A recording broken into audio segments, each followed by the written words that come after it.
Manila! God first. Thank you.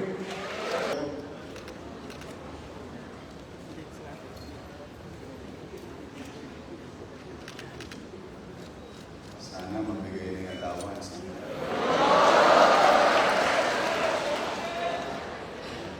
Kaya lang, graduate na kayo. Anyway, how I wish with all the problems in this world, pili ko naman makakaraos tayo. But today is your day. It's not about the city's problem. I'm really excited for each and every one of you. Sa ating minamahal na Doktora Maria Pelma Carlos Villa, University President and Chief Academic Officer. The Board of Regents, Mr. Shang Yong Kao, Student Regent, Attorney Pierre Tito B. Campanilla, Dean Calanda sa atin, at madalas na ipaalala sa atin ng ating mga magulang, ang hindi lumingon sa pinanggalingan ay hindi makararating sa paroroonan. Let me begin by reminding you and reminding ourselves, I for one, all of us here, after this graduation, the very least that we can do is pray for the soul of Mayor Alfredo S. Lee. And simply because without him, without his idea and vision, you have achieved your dreams and goals for free. No cost to your parents. Natin ang mga leaders and the potentials to drive, change our beloved city of Manila. As your mayor, o mas madalas na tawagin, your mayor, or 2 joints na lang, I am proud, with all honesty. I was sitting down there, and when Pelma mentioned and asked me, sino ang mga bata sa pamilya nila ang unang nakapagtapos? And I felt, sabi ko, maswerte itong mga batang ito. Kasi binabanggit ni Pelma, sino sa pamilya doon sa first time graduate o first in the family, may special mention kayo sa akin. Congratulations sa inyo.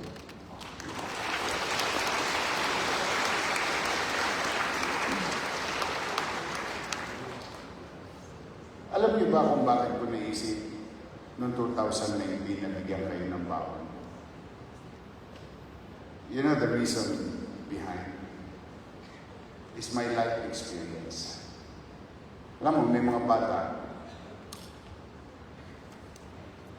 gigil na mga pribadong paaralan, pero dala ng hirap ng buhay, may nabuti nilang i-grabbing opportunity of wherein, and as you remember, and I want you to remember, I don't want you to forget it, that it was and it is the city of Manila, the first local government-owned free tertiary education when PLN was established. Kaya sa kantang awit ng Maynila, Maynila, Maynila, dalhin mo ang bandila. Yes, as you can see, all those local government colleges, lahat yan ay CP, kopya ng o galing sa Maynila. And again, the reason is marami tayong may and everyone can try na may kapanatagan. It is not. It is about creating Manila, a Manila that is clean, vibrant, safe, green, a city that our graduates will be proud to call this place our home. To achieve this vision, we must work together to make Manila clean again, safe again, vibrant again. In almost 4 weeks back at City Hall, I have signed almost 40 executive orders, presided over 90 meetings and events, all to lay down the foundation to make Manila great again. Walang tulong. Sabi nga ni Kuya Jervis, sa panahon ng bagyong Krising, Dante at Emo,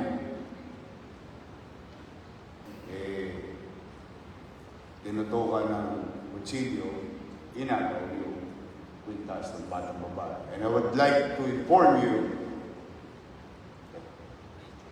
less than 24 hours, the kid who is a minor and the one who bought, charged with anti-fencing law, was captured last night. In less than 24 hours. And that is a message that I want to send to each and every criminals or mga tolongges sa Maynila. And I've been saying this since July 1. Magbago na sila o magbago na sila ng address. Dahil they are not welcome in the city of Manila. You deserve peace. Your parents behind you. Karapatan ng tao na magkaroon ng kapanatagan ng pamumuhay sa lungsod ng Maynila. Na habang kayo pinadadala sa paralan, maglalakad sa kalsada, na kayo'y ligtas. Sa bawat araw na lumalabas kayo ng bahay, ang pangamba ng inyong magulang, wagas.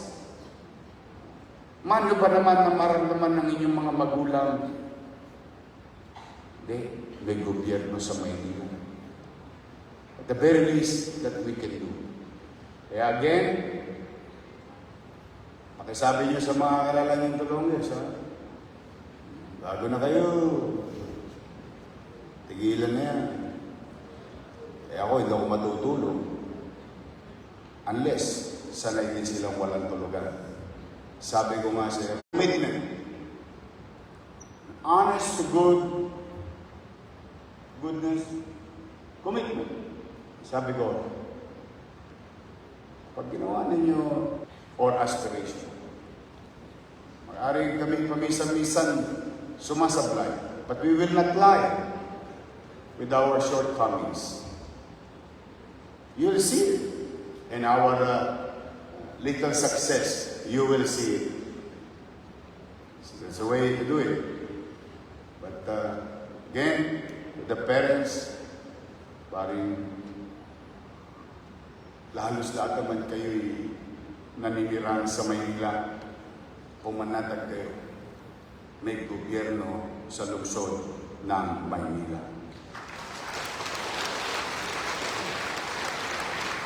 After cleaning up the streets of garbage and tolongges, now, honestly, before you today can say, may gamot na po sa ating mga ospital at health center sa lungsod ng Manila. I guarantee the people of Manila, from July 1 to December 31, there will be regular supply of our medicines that is needed in our healthcare facility. partida yan. Wala pa tayong topic. Sabi ko nga, ang malas ng mga nantolongges na politiko sa Maynila, mutan yata nila. Kasi gusto talaga nilang i-dry up para pagbalik ko, hindi na ako makagalaw. Eh, ang problema na itong mga to, yung mga traditional politics, gaya mo na o ipagpapasalamat mo na. Always be grateful of what you have. And then you'll be a happier person. Yes, it's true. We need money. Yes, it's true. We have to economically grow. Or there must be growth to each and every. Yes. But those type of things, hindi naman yan manggang babagsak na lang sa paano. You have to get it. But you have to be grateful. You have to appreciate things. Minsan nasa harapan mo lang, tumitingin ka pa sa iba. Malamang, marami kayong na-miss. Kasi, nandiyan na sa tabi mo, lumayo ka pa.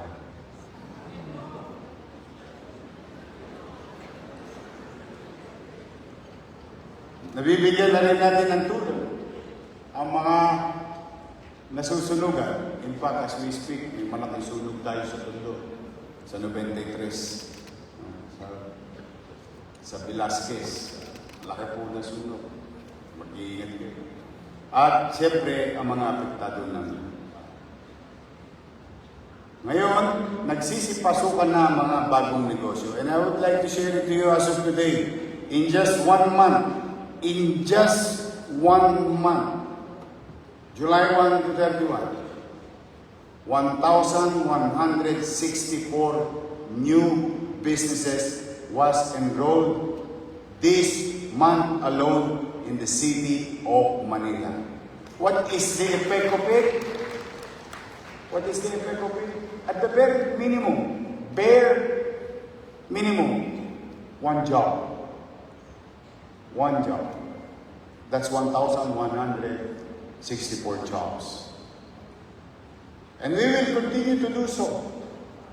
Lalo na kayong mga graduate o pagka-graduate, sana.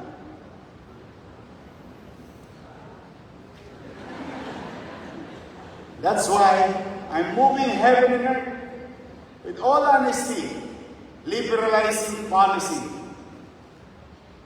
with regard to FAR, or floor area ratio, liberalizing policy with taxation, magang, maluwag, ease of doing business is a matter of policy and priority for the business sectors are now being revived. Why? Why? Your mayor, but revived? Yes, I became your mayor the first time I created EBOS.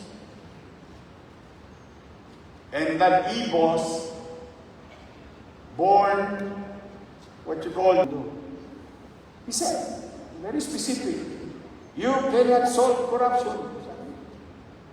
Siyempre, nag-murmuring kami lahat. No? With my classmates.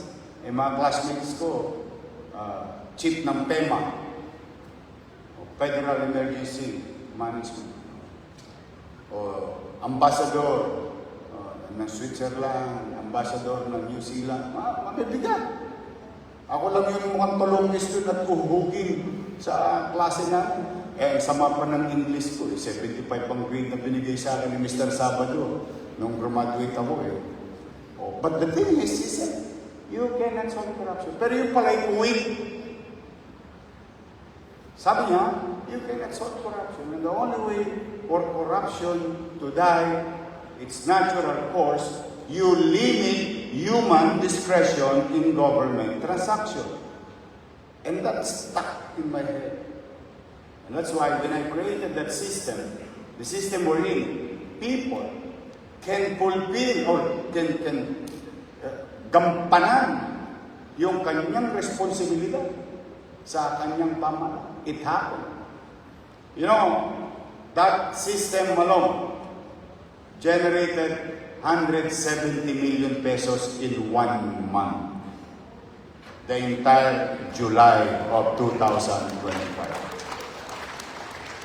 So now, let me cut into the chase. Why is it important? May pang-allowance ko sa inyo yun eh. Malas nila, graduate na kayo. Pambili ko ng metformin ng lola niyo yun eh. Pambili ko yun ng calcium ng buntis na ina eh. Pambili ko yun ng iron. Pambunod ko yun ng ipin na mamagamong ipin.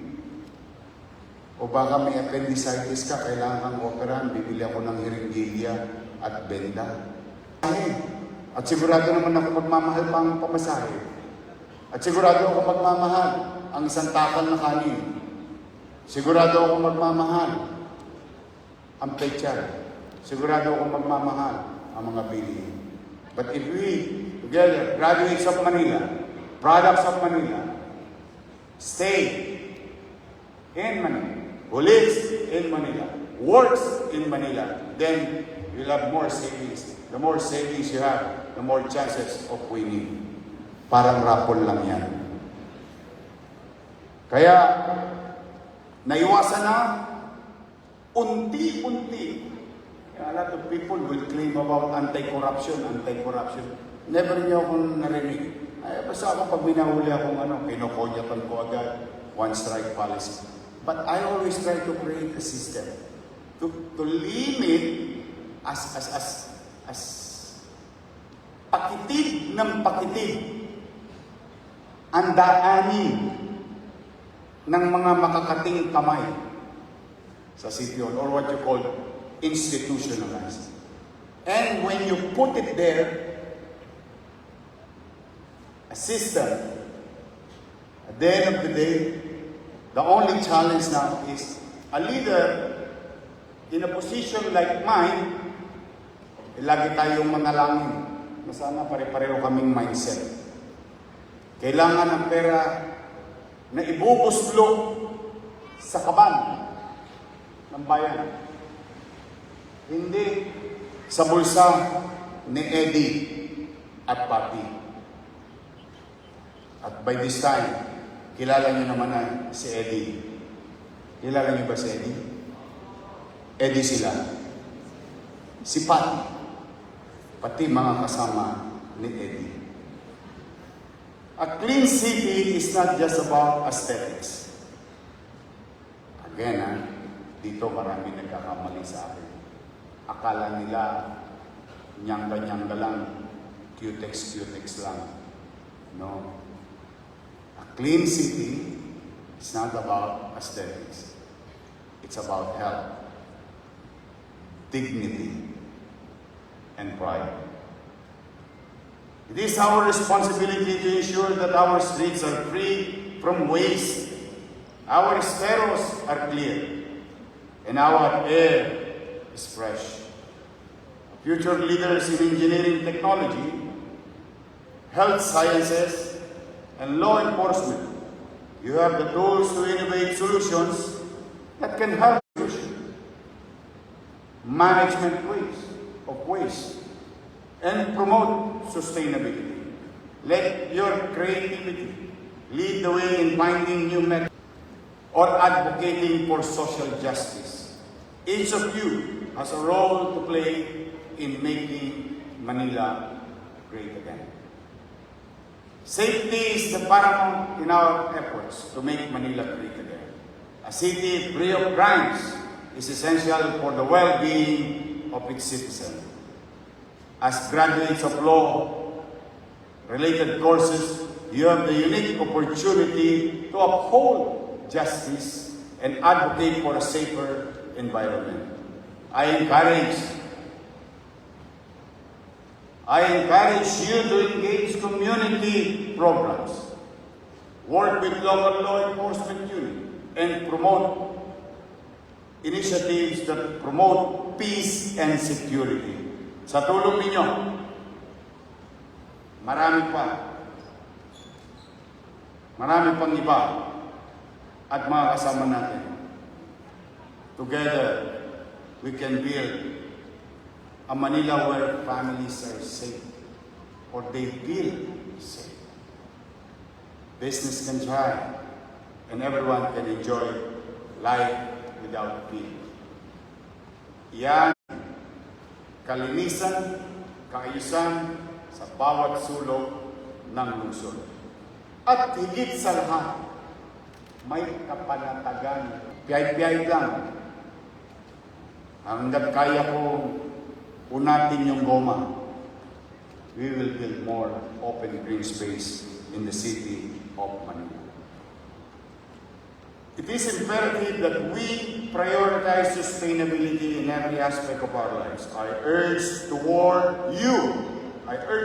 work with companies that promote green technologies, renewable energy, and advocate for eco-friendly practices in the city of Manila.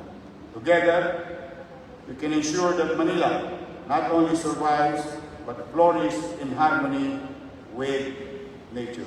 As you step into the workforce, I want you to know that there are ample opportunities awaiting you in our revitalized Manila. With your skills and determination, you can find fulfilling careers that contribute to our city's growth. We are committed to creating an environment where business can thrive and free from harassment. Ito ang pinakamarami sa lahat. Kaya tayo iniwanan ng nakaraang 3 taon. Si Edith Pati ng City Hall. At pasikip na naman ng pasikip ang hallway ng City Hall for them. At paluwag naman ang paluwag ang hallway ng City Hall para sa taxpayers at mamamayan ng lungsod. Kaya ang pangarap ko, mapalago ang negosyo,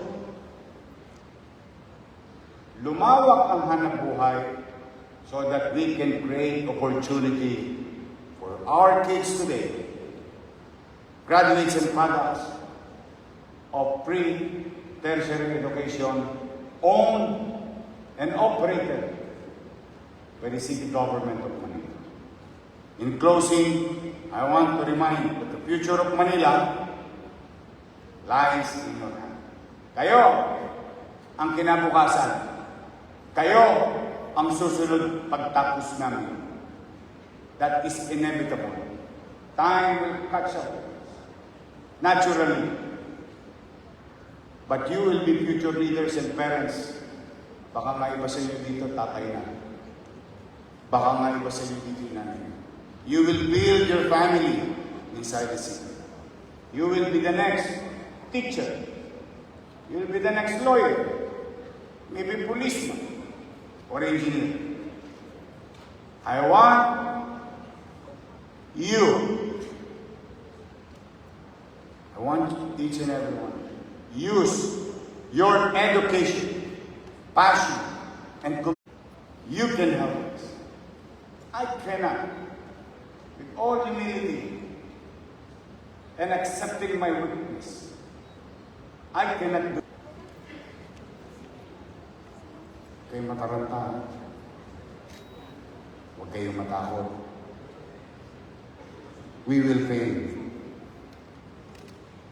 You will fail. I failed many times. Huwag kayong mag-give up.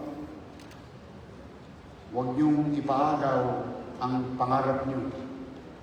Kayo may hawak niyo.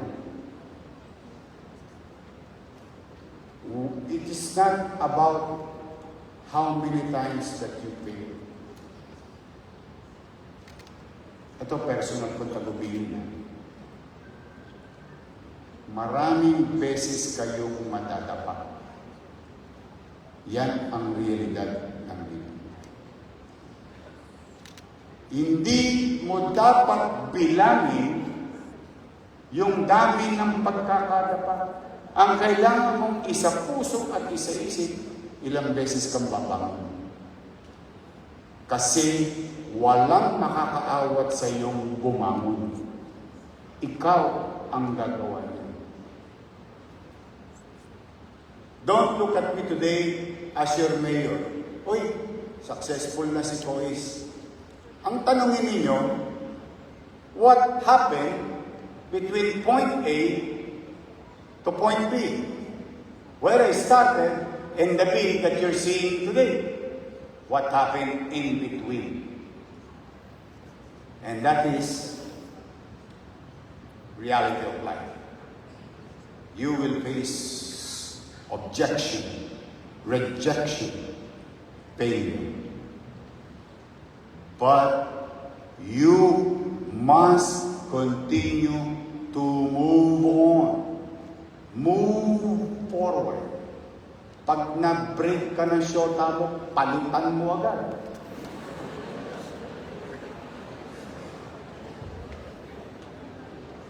Pag na-busted ka, there's so many fish in the ocean.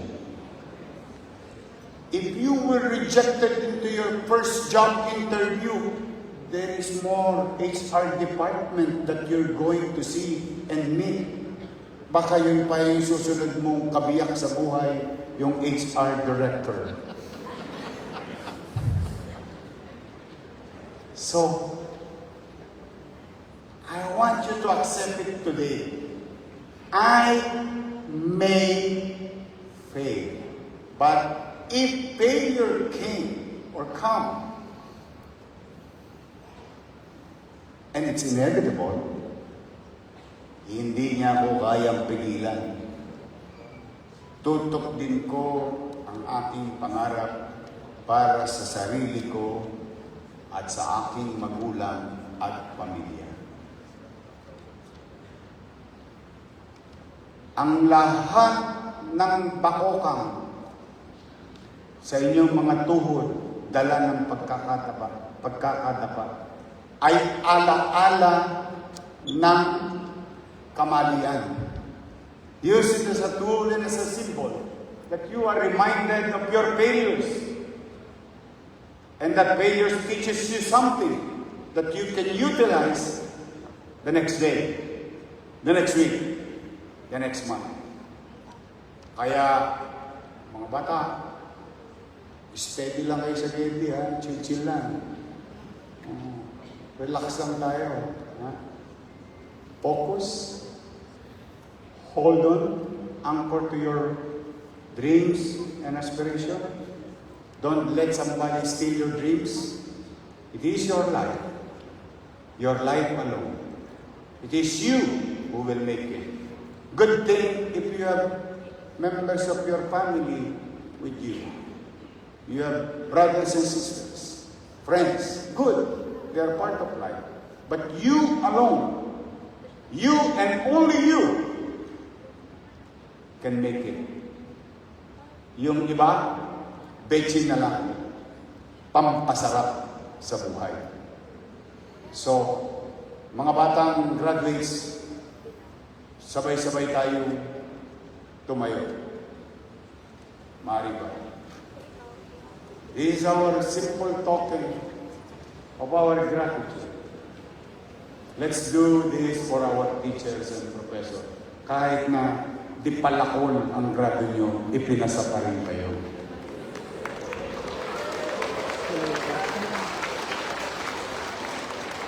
Kaya mag-alala, kahit ako'y nape-persona, there was a time in my life na palakol din ang grado ko. Si Tetay Cinco. But now, today, we show our gratitude to our teachers. At sabay-sabay tayo sabihin natin, Ma'am! Sir! Thank you! Dito naman tayo sa ating mga likuran. Naku, yun yung mga nagpakahirap. Pumasok ng 8 oras. Tingnan nyo yung mga magulang nyo. Sa Kodli, harapin nyo. Okay, kaway. Yan ang nagluluto ng umaga. Nag-aantay kung ipasa o wala. Kasi sayang yung itlog, sayang yung mantika, sayang yung Ajax, saka Super Wing. Harapin natin ang ating mga magulang at sundin niyo ang sasabihin. Nay! Tay! Eto na ako. Graduate na ako. Thank you.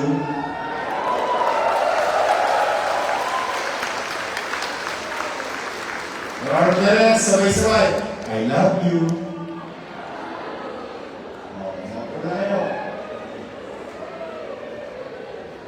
Muli, to our President, to the Board of Regents, thank you for this opportunity. How I wish I could join you this afternoon. I have to attend to an emergency for soon natin. But today I'm proud, with all honesty, and I wish you all the best. To the parents, palakpakan ninyo ang inyong mga anak.